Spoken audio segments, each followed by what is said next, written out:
Bueno, de Ourense tamén tremendo, o que vimos na Pobra do Cardemiñal. Atendede a este titular porque a Policía Local da Pobra incauta unha pistola Taser a un menor.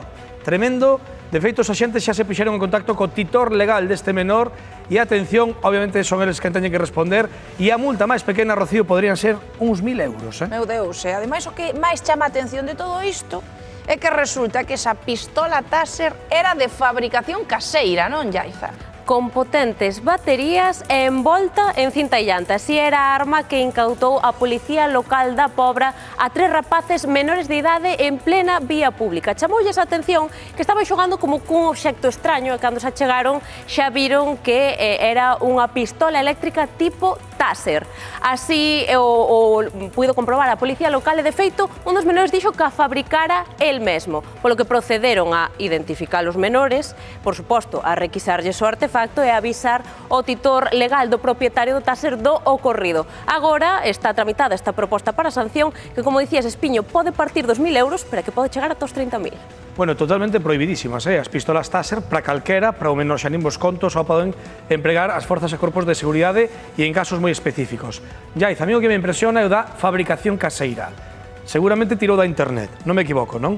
En internet, se buscas, atopas. E, por desgraza, moitas veces atopas cousas que tampouco deberas atopar. Bastou unha busca esta mesma tarde en internet buscando tutoriais para fabricar este tipo de armas e atopas de todos os estilos e maneiras. Ademais, con obxectos tan cotiáns como pode ser unha lanterna. Nós hoxe estivamos con Marcos Bermúdez, que é experto en defensa persoal, e comentounos que se poden adquirir este tipo de armas, xa evidentemente fabricadas de maneira legal, en páxinas webs chinesas, incluso de Andorra. Que pasa? No momento en que pisan territorio español xa son ilegais e poderían acusarnos de tenza ilícita de armas.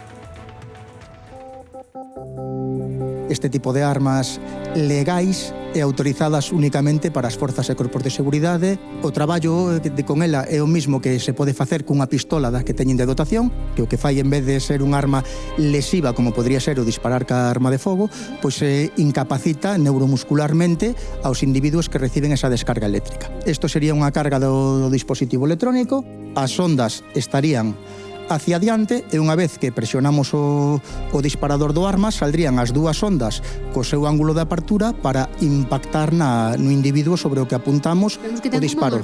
Si ten un arponcillo que o que fai que se enganche ou ben no corpo, na pel ou na roupa para que sexa efectivo o seu disparo e provocar a neutralización do individuo. Le daría 55.000 voltios en saída da carga.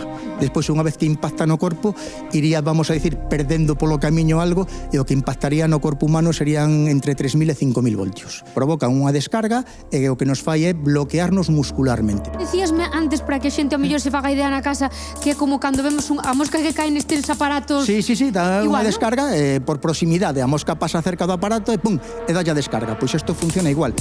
Se conseguimos que nos venden un dispositivo, porque creo que xo dixemos, pero repetimos, son ilegais en España, a xente o compra porque pensa que son efectivos para defensa persoal. Non son efectivos para defensa persoal, o risco que teñen de ter un arma ilegal, a sanción que nos poden meter, que poden ser de 600 euros para arriba, o país que a vende, ali serán legais. Unha vez que chegan a España, non son legais. O descoñecemento non exime do cumplimento. Entonces, cometemos unha ilegalidade. Pero esta que incautaron a un menor eran, digamos, de fabricación caseira. É posible, é fácil facer este tipo de armas? Pois moi difícil non debe de ser cando fixe un cativo.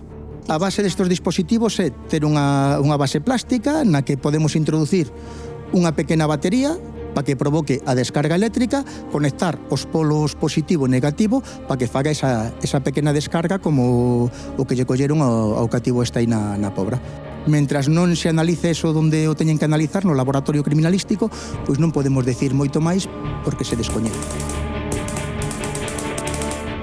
Bueno, e hoxe na Hora Galega tamén